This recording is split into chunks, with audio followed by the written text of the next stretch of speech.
Your dreams are bigger, bolder, and more badass than the life you're living now, but something just keeps getting in the way. Join certified coach and former therapist Diane Wingert for the Driven Woman podcast. She'll show you how to get rid of whatever is holding you back so you can stop spinning your wheels and up-level your life. Get ready to hop in and buckle up. This is the Driven Woman podcast, and we're heading for the fast lane.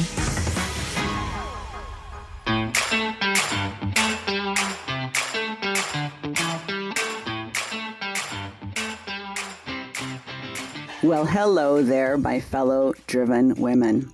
Today's interview is my conversation with a 27-year-old single mother of two in New Zealand who had such a fascinating story that when I happened to stumble across it online, I just had to know more. So I reached out to her, told her about the podcast, and asked if she would be willing to share her personal journey with all of us, and she said yes. Now, what I want you to know is this is a story about delayed diagnosis of ADHD, gender bias, the risks of disclosure, and ultimately, it's a story about resiliency. Nicole Gray is a woman who knew what she wanted to do from the time she was a teenager, but she had no idea that years later, her ADHD was not only the reason she was attracted to that line of work, but it also became the reason why she was prevented from entering the field. So I bet you're curious, right? It's a great conversation. Now, before we get into that, I want to share our latest podcast praise. This one is from listener Lieselwin, I hope I'm saying that right, who says, Diane's podcast is spectacular. I only discovered it last night and have binge listened to so many episodes already as I embrace my diagnosis of ADHD following that of my son. Diane's delivery is witty, grounded, and engaging, as well as considered, intelligent, and generous. Wow, she's got a great vocabulary. She says, I have loved and learned from so many episodes already, and the one called Confidently ADHD almost made me cry and inspired me to write this review of gratitude. It is my current favorite. Thank you, and Diane, please keep your podcast coming. Well, thank you, Lieselwin, for your generous podcast praise, and you better keep on listening, because this podcast is exactly for someone like you, and I'm so glad you let me know. For those of you I haven't heard from yet, what's up? I need to know what you like, what you don't like. Are you loving the interviews? Or do you want to hear more DW solo episodes? I don't know if you don't tell me. And I've made it so easy for you to leave a review. There's links, whether you're iOS or Android, right in the show notes. So without any further delay, I can't wait to share Nicole Gray's story with you. I think it's going to inspire you as much as it did me. Enjoy.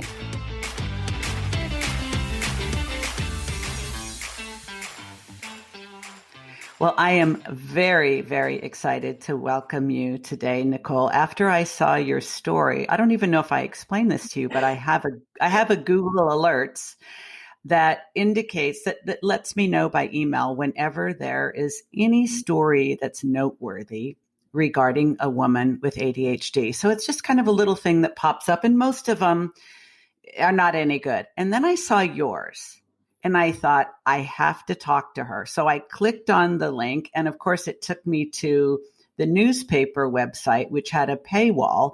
And you're in New Zealand. I'm in the US. I wasn't going to subscribe to a New Zealand newspaper, although I did visit your beautiful country almost a year ago and loved it.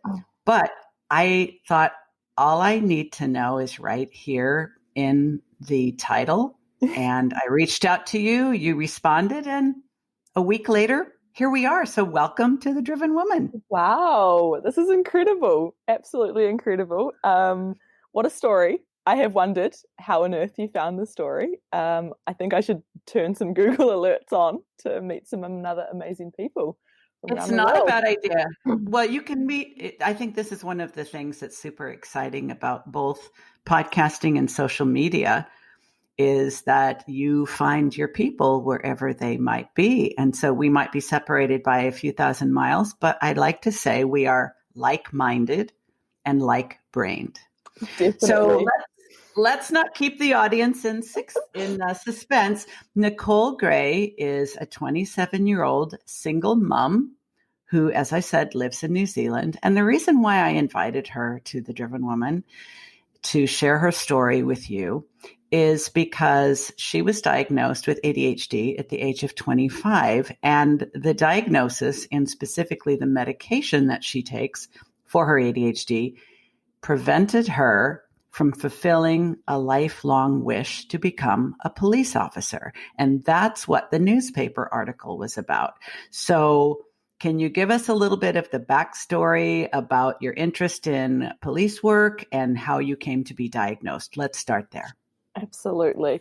As a teenager, I wanted to be a cop, and my dad said no, and I actually parked it for a lot of years. My dad didn't say no to a lot of things, so I respected that. And then I did a lot of youth work and some outdoor instructing, really active kind of roles. And came after my second child, I was still kind of interested in teenagers, which maybe is not the norm when you have newborns. I like them a lot. So many people said, oh, you like your kids when they're small, but when they get to be teenagers, it's another thing. I still liked them. So I don't know. I'm obsessed with teenagers. I wanted to work with teenagers from when I was about 13, which is odd because I was busy being a teenager.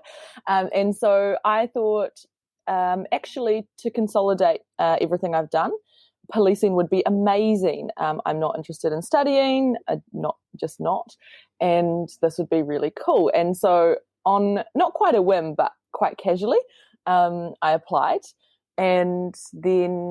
Could we say impulsively, Nicole? Do you know what would that qualify? Do you know what actually happened? It was so... Of course ADHD. Not. I wasn't there. You have to tell me.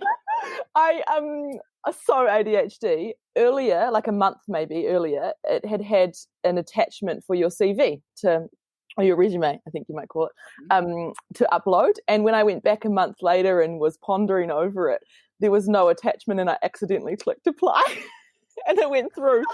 And I was like, I think I just applied, and it was my birthday, and it was like such a good time. I was like, this is awesome. This is so good, which some people would have been like, I'm scared. But for me, it was adrenaline, dopamine, let's go. Yes, it's the chemical cocktail our brains love so well. We could spend the rest of the day swapping impulse stories, but it's not like you applied for a job that you had never ever considered. You had been thinking about it forever. It just so happened you were in a birthday moment and your finger just had a mind of its own. And that is a good illustration for how easy the idea was. So you get paid to train. My children's father would have been a really, really great stay-at-home dad. Things were going to be really easy.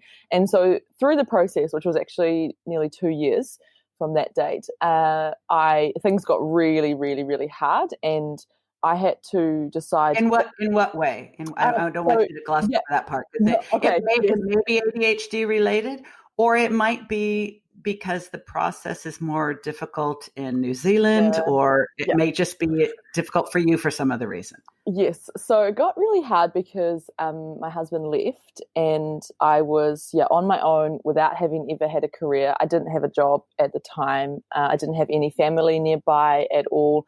I then didn't have a house, and the housing situation is really hard. Really, this was nearly 3 years ago, but it still took me about 3 or 4 months to get a rental. So things were suddenly incredibly difficult. And the people who had been, like my parents, they moved out of town the same week that my husband left as well. And then do you have any abandonment issues? I'm wondering.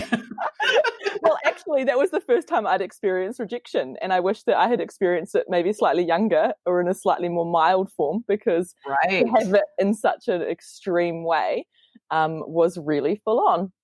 So life just changed overnight and was really, really hard. And things basically continued to get worse for the next long time. And so the first real test, the first time where you turned up and had to pass something for the recruiting process, I didn't know when I had my children. We hadn't been able to agree on a care plan at all. I didn't know where I was living. I just didn't know. I knew that I was... So there's like a 25 or 24. custody plan Yeah, between mom and things are dad. really, So none yeah, of that had been yeah, arranged, and things you are were really, just suddenly really difficult. suddenly being asked to move forward with the process, Yeah, but none of your nothing was, normal and life was settled. I was exhausted, more exhausted than when I had newborns. Of course, I was just a mess, and as you can imagine, and absolutely. I went. Yeah, I just knew. My name's Nicole. I have 2 children, and I'm 24. That was like about it. And I went and I absolutely smashed the test, like which in Kiwi speak, I did a good job.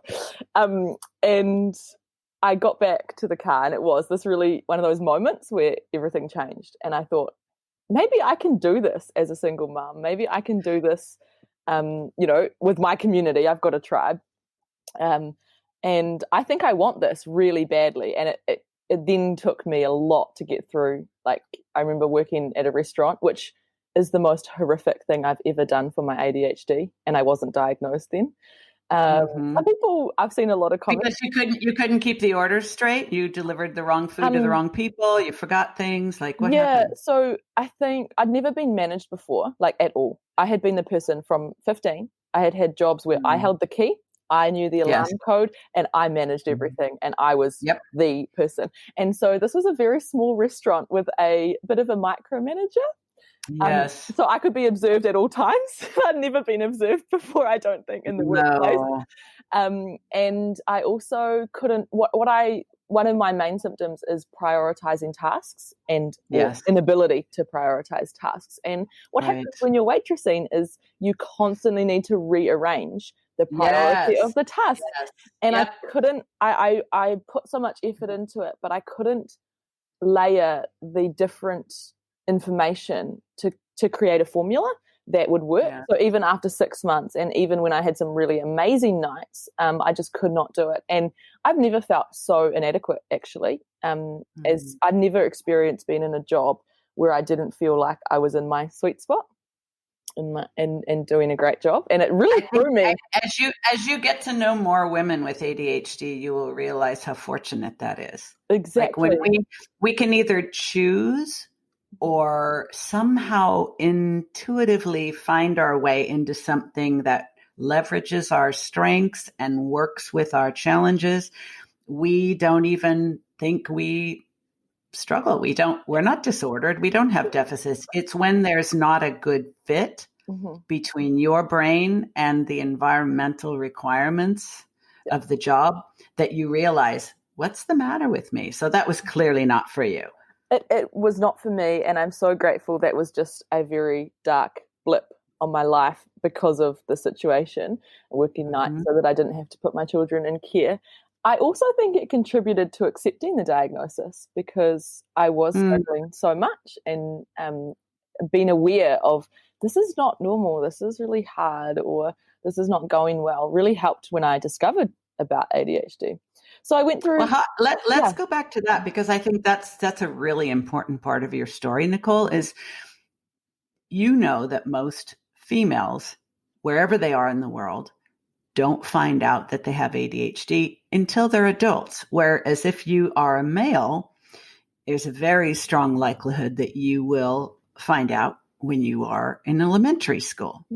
So the delay in identification leads to all kinds of struggles, self-esteem challenges, and most females hold themselves back and become fearful of trying things unless they happen to do them impulsively because they doubt themselves. But the way you've described things, and you told me offline you have good parents, so that helps a lot too, is that you didn't think there was a problem until you did. So what actually prompted you to be evaluated and to seek out the diagnosis? Absolutely. It's a good story because I actually did go to my GP, my local doctor, and it was maybe a year into the separation. I get the time frames, and I was working. I was really exhausted, but I did have this feeling of something's not right, and I took an online depression test, and I knew I wasn't depressed in terms of chronically or anything. Clinical depression. Yeah, clinical depression. There was situational depression, but that's entirely different. Right, normal. And so my main thing was I'm really extremely high and extremely low, and when am I going to get better enough to be able to like do my dishes and put my kids to bed? And I could see people around me that were going through really hard things in life and still able to come around and do my dishes. And so I just really noticed. It sounds so silly, but I really noticed like these. No, it doesn't. My goals, my life goals was to be able to get up in the morning, literally to get out of bed before my children was an impossible goal, and to do my dishes. And when I realized that these people that were actually going through significant things were still able to do that in their life, it did make me realize something's not right. And so I went to the doctor, and she basically told me that I have children in a stressful life, which is true. And you're like, why don't you tell me something I don't know, since I'm going to have to pay for this visit? Yeah. And I was actually, our public health system in New Zealand means that you barely pay, which is pretty awesome. But of course, it had still taken me months of procrastinating and insecurity and worrying to even turn up. Like to turn up, I've not had health issues. And so to turn up to the doctor has to be like really bad. So I was really put off by that experience, actually. Of course. What's wrong with me? And I didn't know that there's women around the world asking that exact question. And that is the key to undiagnosed ADHD is, what's wrong with me? Even though I'm awesome, even though I'm performing well at work, even though I'm a wonderful mother, something's not right. Isn't it paradoxical? I mean, I think that our brains are magical. And we are able to do things that have other people sitting slack-jawed in front of us saying, how did you do that? And we literally are like, beats me. But then the day-to-day stuff seems to just be our undoing. So it's so hard to, and you could see why there's so much misunderstanding. And so many people either say that doesn't exist, or everybody has that, or, oh, I think I have that. And it makes it and it's unfortunately all too common when we do finally get ourselves in front of a healthcare professional, which, as in your case, usually takes a long time, that the usual response is either, oh, you're just stressed out, or you're going to be misdiagnosed with anxiety or depression. That's the usual outcome. Absolutely. And I think it's that high functioning, high IQ thing that often masks a diagnosis. And then you have that imposter syndrome. So even the things that you do and people are amazed at, you still feel like it was a fluke every time. So you don't even internalize your strengths to start with, because of that. And so that is really damaging, and people can't even comprehend, because you can go and look at my social media and you can see the results of my skills, but I don't believe that I have those skills. So that doesn't even compute to someone who's not facing that experience. So I'm guessing it's really hard for you to accept a compliment on just about anything. I think I'm better than some people at it, definitely. And it's so interesting because you just, you're inconsistent, so people can see that you have the ability to be maybe really observant in a situation.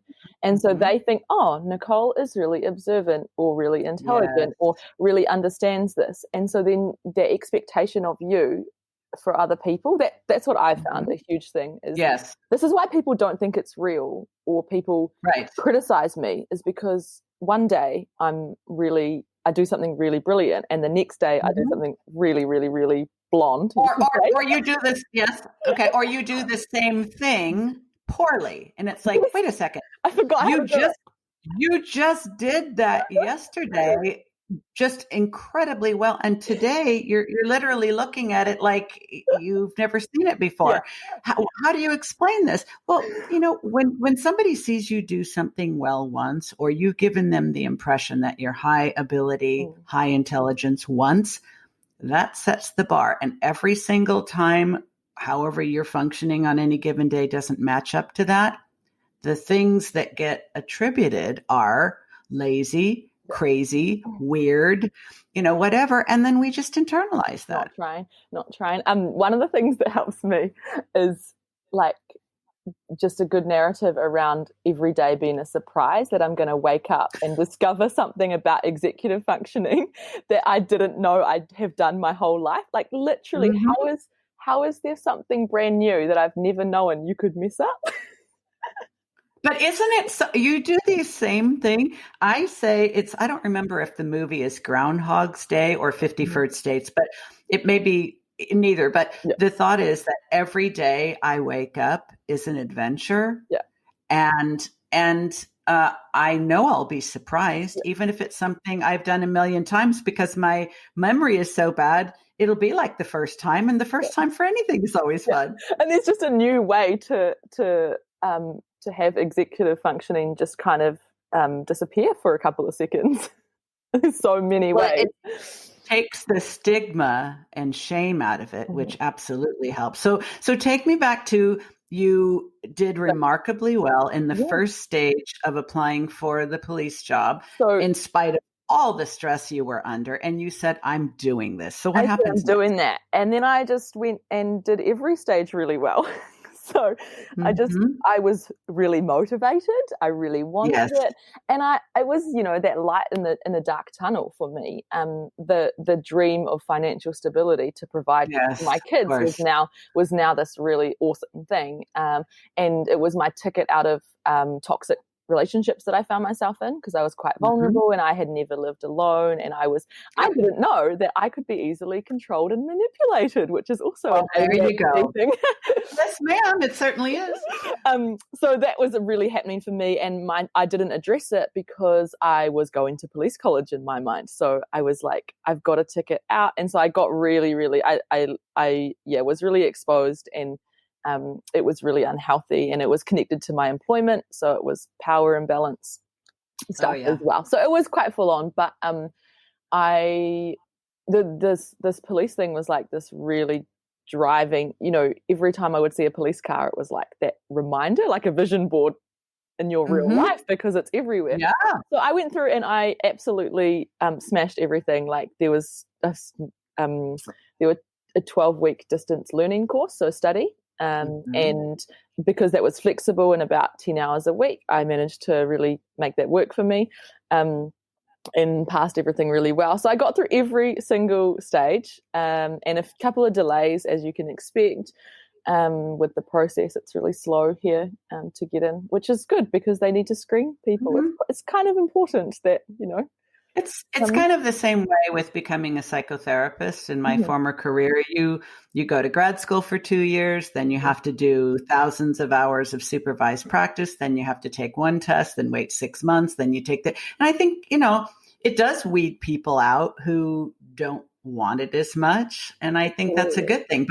But had you already been diagnosed at some point in not the at all. No, you hadn't. So the whole process and it took like 7 months of trying to make a plan with the kid's dad about, because the college is 4 months here, so you go away for 4 months, and so it took a long time. I took a long time to adjust to how the separation was going to be.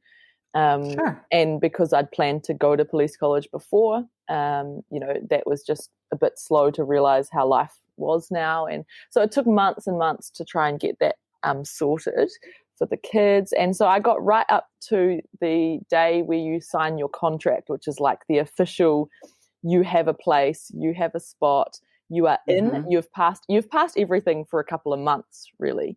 Already, but then you get your contract, and it means you're going to college. It's about 3 weeks before the process, and you are finally in, and everyone knows what day the contract comes out. So it's like this big, I remember, checking my email and messaging another couple of people that I'd met that were in the same stage of the process. And so actually before I checked my email, it was the night before that I discovered an article that mentioned ADHD and adult ADD. You just stumbled across it? I literally clicked on a random link from a Facebook friend who posts good content, so I often click on her links, and it struck my eye because it was Kate Middleton's brother, And I don't even follow the royals, like I'm not into that. But it was mental health, which my ex-husband has that was part of his story as well, or is part of his story. So I had an interest in mental health, and I knew my own wasn't particularly wonderful. But I was only it's really so random that you just totally random. You weren't looking. Nope. Well, and if you happen to be very spiritually minded, you might think you were guided. You might think, but my life has been full of serendipitous occurrences. So I just think I discover what I'm meant to discover when I'm ready to deal with it. So there it was. You clicked on it. I clicked on this link, and because it was about depression, what happened was the lines about clinical and chronic depression didn't stand out to me, but the lines about adult ADD did. And I straight away, I always think, why did I do this? What hit me? Because I went back and read the article literally last week, probably for the first time. So I read this article that caused my whole life to change, just more than I could ever imagine. And at that point, I thought my life had already changed. It sounds like it had changed in a couple of ways. like I'd gone from helping lead a church to being married to an atheist. So the journey that I'd gone on already was like really full on, and then a single parent, and I had been very intentional. Like I would have never had kids if I thought that there was any chance of ever being a single parent, which is funny because you can't control life, but I was doing my best and it was going really well for me until about 24. So I clicked on this article, and it impacted me enough that I sent it to 2 people even that night. And just was like, I think I was questioning, am I crazy for thinking maybe this matches me? Have you ever heard of this thing? And the next day I said to a friend, like, I read this article and it keeps running over in my head. I keep thinking about this adult ADD and I don't know anything about it. And both me and my friend have worked with children and young people our entire lives, and some very difficult children and young people. So ADHD is not a foreign term. And she said to me, I would feel better if you had it because I can't keep up with you. Interesting. And I thought, what are you talking about? I can't keep up with you.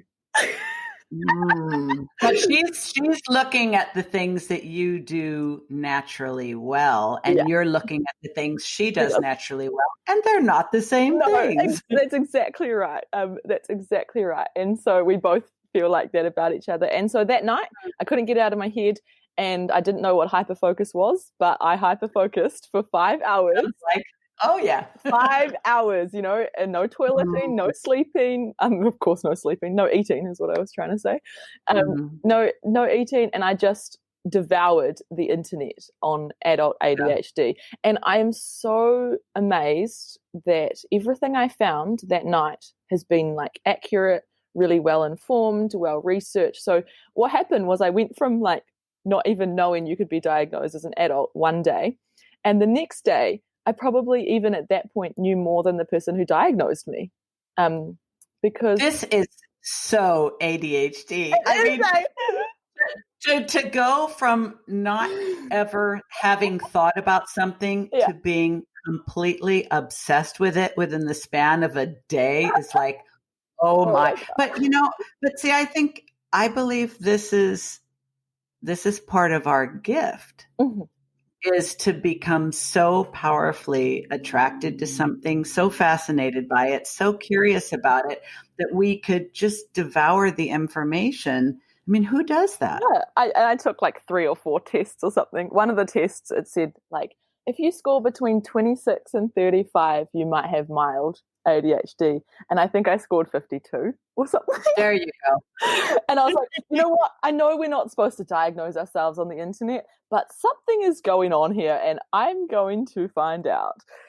Nicole, everybody diagnoses themselves on the internet. But we, especially in New Zealand, we try and pretend that we don't, right? Okay. All right. Well, it'll be our little secret. Just us and everyone that listens to this episode for all of posterity. I think I'm so grateful that I was 100% sure from that moment because of what happened with what happened as a result of disclosing for me. was very, very full on. And actually, so that was the day I signed my contract. The next day I woke up after my 2 a.m. cry on the floor situation where my life as I knew it had just been retold and all made sense. Especially because I was homeschooled and I grew up in a really, really strong church environment, which is a very forgiving place where people stick by you. And so it explained the high functioning thing for me. And that was so key to understand that my life had just magically been structured for everything anyone with ADHD could ever want, which was also depressing.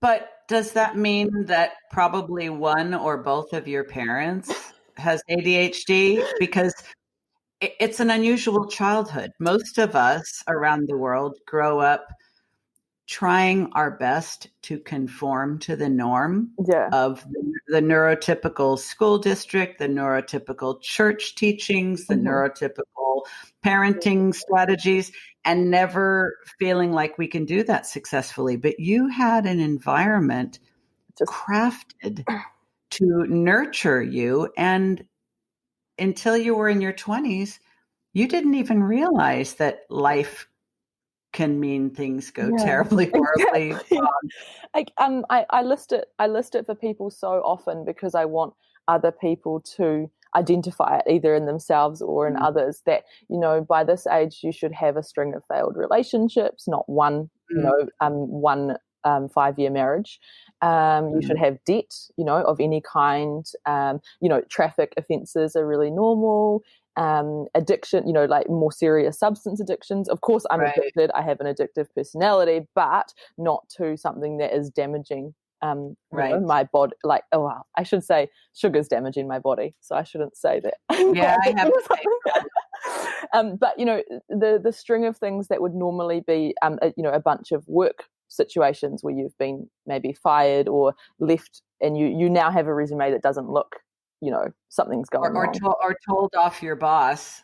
Yes. Yeah, exactly. During a performance review, or, just those things that you didn't really think through so well, but hadn't experienced any of that. And all of a sudden, I mean, it's fascinating. I did punch a few people as a teenager, like in the face.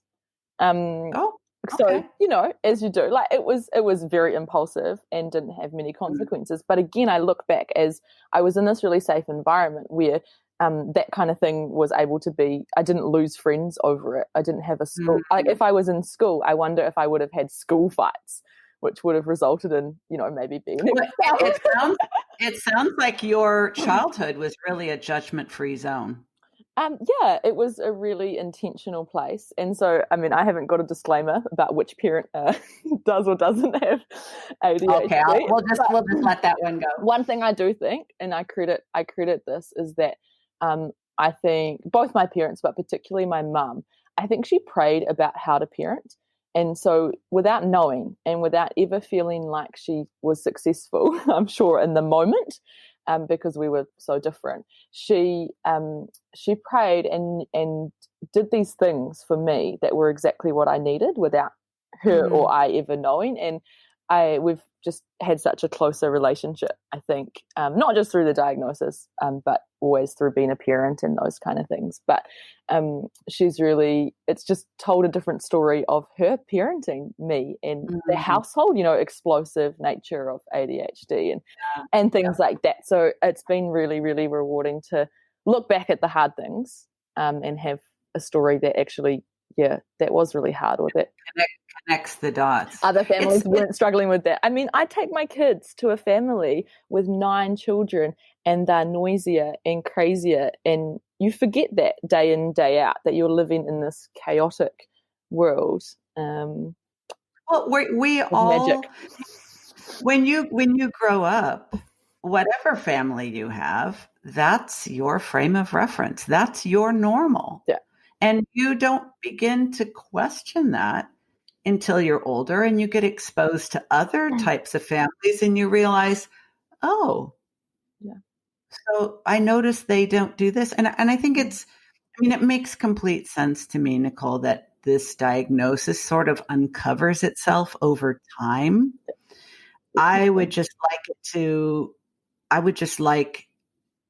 uncover itself sooner for women so that there's not so much damage to self-confidence and self-esteem and what we think we're capable of. So, because I know we only have a few minutes left, tell me how you're being diagnosed and disclosing that. I'm guessing there was probably a drug test as part of the process. Yeah, so I'll try and run through what happened. So I agonized over whether to disclose because I had no diagnosis. Nothing had changed on the outside, but everything changed on the inside. And I knew that I was really nervous about the study aspect and sitting still in the classroom for I think 6 or 8 weeks and studying at night as well. And I knew I was going to need support, and I knew that I was going to go down there and I was going to know why I needed support, and I was going to know the type of support I needed, and I wasn't going to be able to hide that. And also I didn't want to be shoulder to shoulder on the streets with someone and know what was causing some of my behavior and not tell them. I just couldn't comprehend that because I knew you'd be really close. Yeah, you'd be really close with your team, and you've got to have each other's back. And so I was on my own with the kids for, that was the plan with the career. So I needed help in the home, and I needed to be able to access help. So I disclosed. What you're telling me is disclosure was inevitable. Disclosure was going to happen for me. And also just being honest, right? Like that was. It's easier.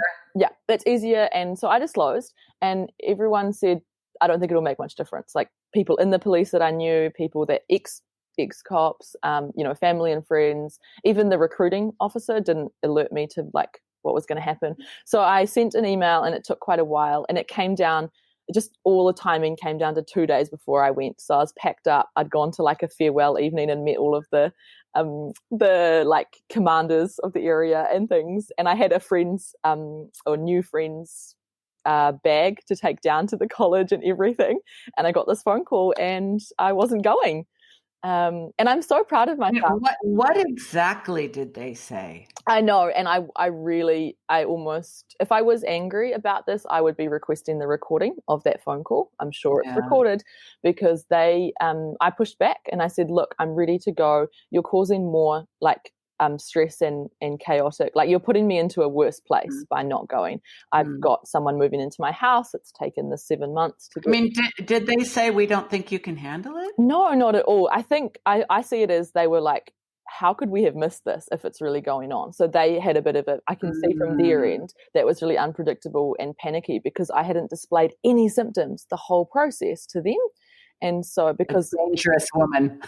And because I wasn't going to have symptoms that were going to stop me from doing the job. So I passed the recruiting process. So so they just said, we can't send you because we don't know what's going on. And they said lots of people diagnosed have gotten.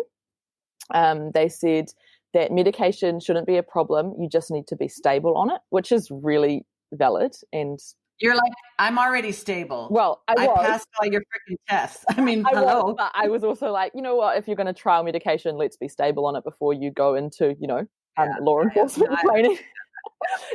And so this is one of the things that made me so eager to reach out to you, is because I know for a fact that there are a high percentage of men in law enforcement, the military, first responders of all kinds, fire service, EMTs, emergency room personnel who have ADHD. Everyone knows it.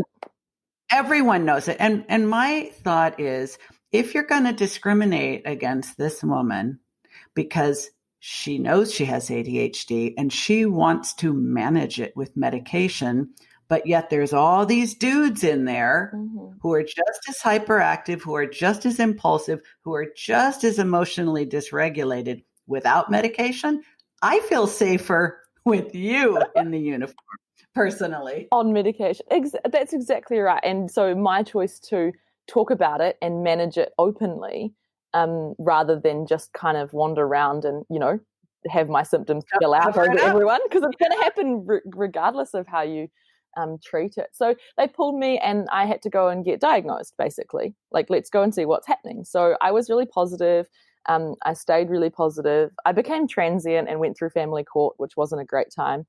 And so then I was paying a lawyer and paying a private specialist, and I was unemployed. So that was a really cool mind game.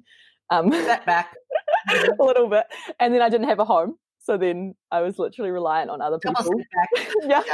I thought that I'd gone through a lot, and then that happened. And actually people suddenly couldn't cope with the level of, like, they were so excited for me to go to police college and I'd made it through and everything was going to turn finally. And then it got worse. And I just noticed suddenly people couldn't handle that anymore, which is fair because they didn't have to, right?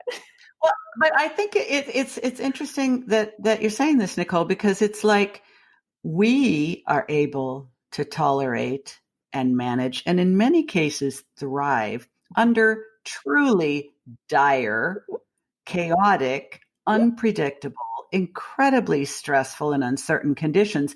But the people around us are losing their shit. And doesn't that sound like you'd make a great police officer if you can handle like chaotic shift work and like insane amounts of adrenaline rushes? I think it's like 11 on a night shift that they say adrenaline rushes, and all of these different things. The fact that you're going to just have to jump up from your desk job and get out on the streets, like that is the perfect transition for someone with ADHD, which is why it's full of people. But they got scared, they pulled out, and you ended up going in a totally different direction. You've given up on being a police officer and told me offline you're very happy about that. But you're not mad, you're not sad, No, I'm not.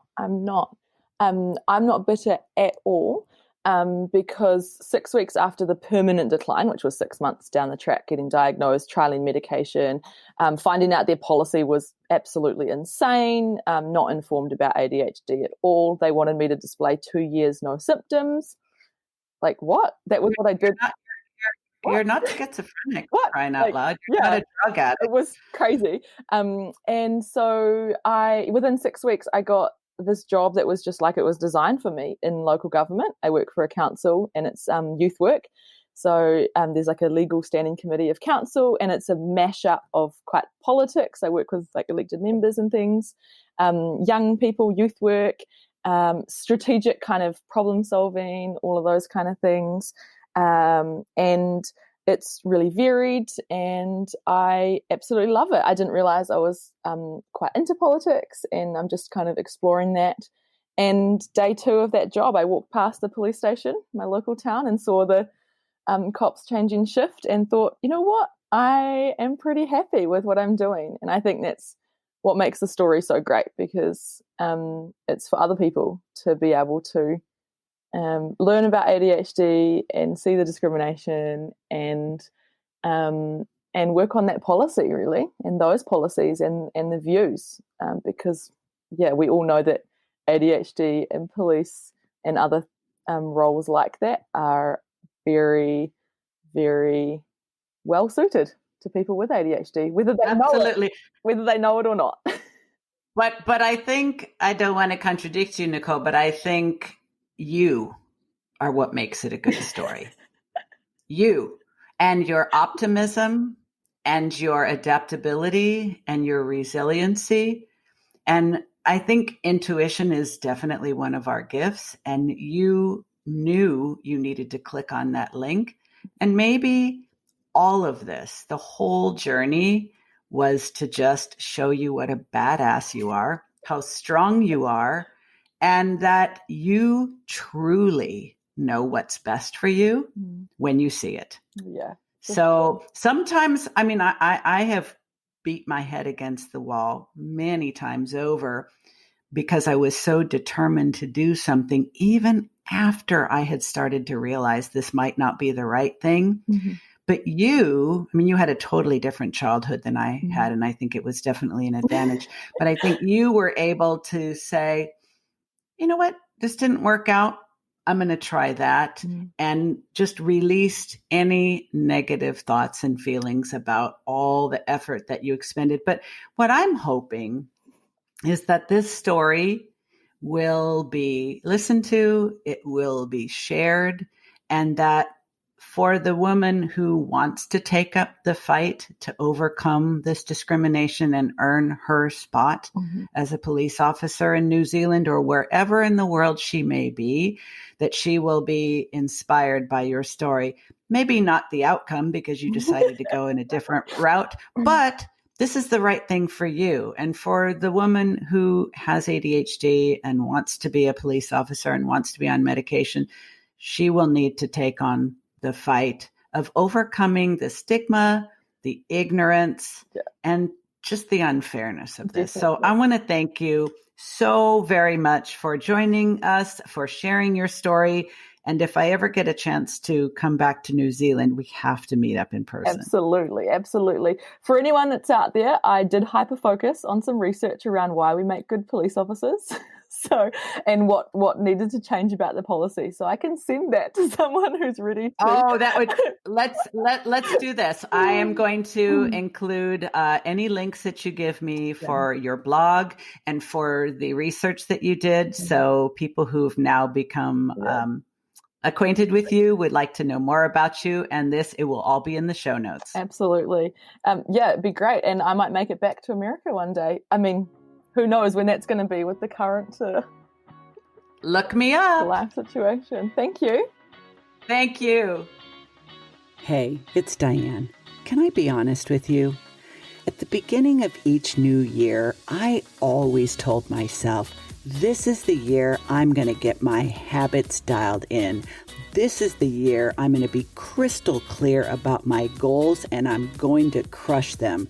This is the year I'm going to get my shit together on every level and I'm going to do it all by myself. Been there, done that, got a whole stack of t-shirts.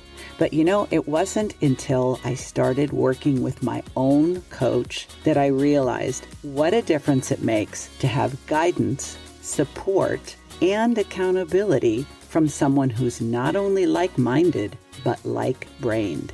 Yeah, I'm talking about another driven woman, entrepreneur, who also has ADHD and has got it going on. I have 2 openings in my signature one-on-one 12-week coaching program, and one of them might have your name on it. There's a link to a free consult with me in the show notes if you think this might be the year that you really get serious and go all in on an ADHD-friendly business and life. While you're thinking about that, have a listen to what one of my clients' success stories has to say about the difference it made to work with me.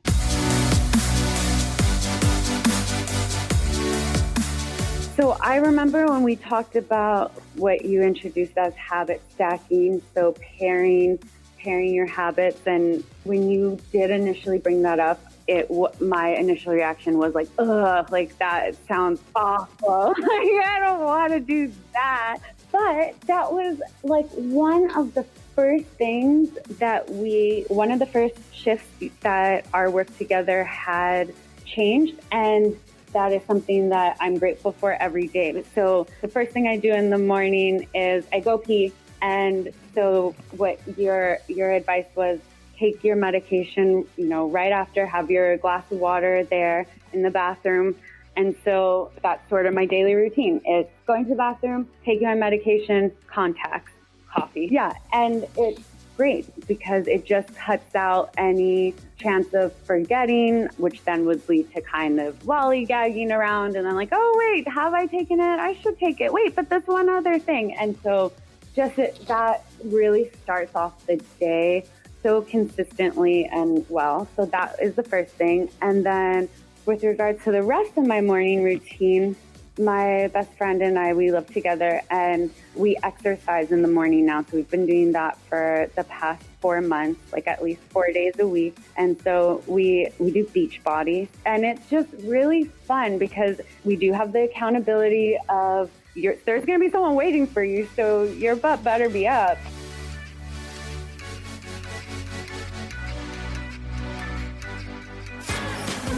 You've been listening to the Driven Woman Podcast with Diane Wingert. Want more straight talk and strategy each week that will take you from spinning to winning?